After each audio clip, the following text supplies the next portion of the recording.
Hello friends, pepper chicken எப்படி செய்யலான்றது பார்ப்போம். 4 பெரிய வெங்காயத்தை நல்லா பொடிசாக வெட்டி வச்சுக்கலாம். 3 பச்சை மிளகா, கொத்தமல்லி கொஞ்சோண்டு, கருவேப்பிலை கொஞ்சோண்டு, ஒரு தக்காளி எல்லாம் வெட்டி வச்சுக்கலாம். மசாலா கரம் மசாலா, பெப்பர், அப்புறம் சீரகத்தூள், அப்புறம் தேவையான அளவு இஞ்சி பூண்டு பேஸ்ட்டு இதெல்லாம் எடுத்து வச்சுக்கலாம். சிக்கனை நல்லா மஞ்சத்தூள் போட்டு வாஷ் பண்ணி வச்சுருக்கிறேன்.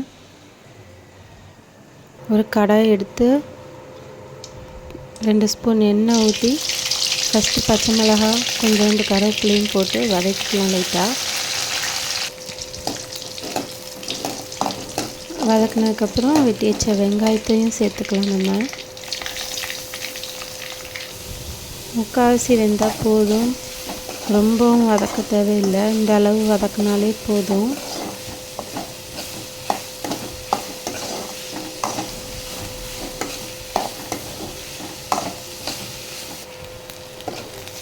இந்த ஸ்டேஜில் 2 ஸ்பூன் இஞ்சி பூண்டு பேஸ்ட்டை சேர்த்துக்கலாம்.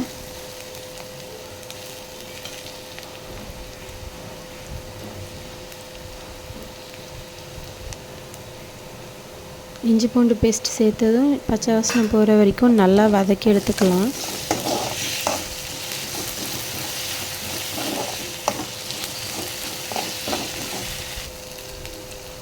வெட்டி வச்ச ஒரு தக்காளியும் சேர்த்துக்கலாம்.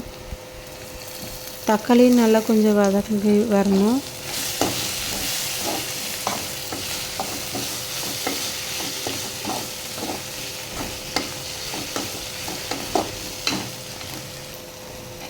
நல்லா வதங்கிருச்சு. இந்த ஸ்டேஜில் லைட்டாக கொத்தமல்லி தலையில் கொஞ்சமாக எடுத்து வதக்கும் போதே கொஞ்சம் போட்டுக்கலாம். அது கொஞ்சம் நல்லா வாசனையாக இருக்கும்.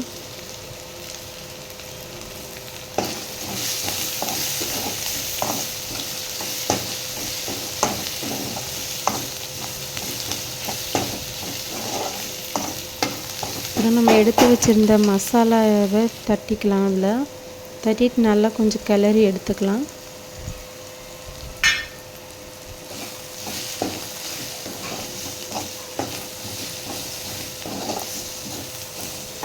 கொஞ்சம் வதக்கினதும் நம்ம எடுத்து வச்சுருக்கிற சிக்கன் எல்லாம் அதில் விட்டு கிளறிக்கலாம்.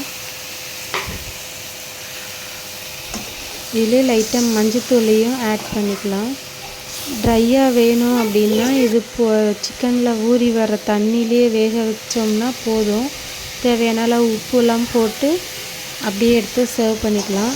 சப்போஸ் கிரேவி மாதிரி வேணுன்றவங்களுக்கு 1 டம்ளர் தண்ணி இல்லை 1/2 டம்ளர் தண்ணி ஊற்றி நல்லா கொதிக்க விட்டோம்னா சூப்பராக இருக்கும்.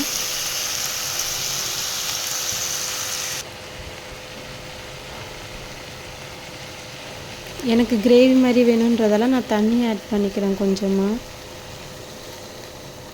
ஆட் பண்ணிவிட்டு நல்லா கிளறி விட்டுட்டு உப்பெல்லாம் பார்த்துட்டு மூடி போட்டு நல்லா வேக வச்சு எடுத்தோம்னா கிரேவி ரெடி ஃப்ரெண்ட்ஸ். இதை உங்கள் வீட்லேயும் நீங்கள் ட்ரை பண்ணி பார்த்துட்டு எப்படி இருக்குது அப்படின்றத கமெண்ட் பாக்ஸில் கமெண்ட் பண்ணுங்கள். தேங்க்யூ ஃப்ரெண்ட்ஸ், தேங்க்ஸ் ஃபார் வாட்சிங். என் சேனலை சப்ஸ்கிரைப் பண்ணுங்கள் ஃப்ரெண்ட்ஸ். தேங்க்யூ.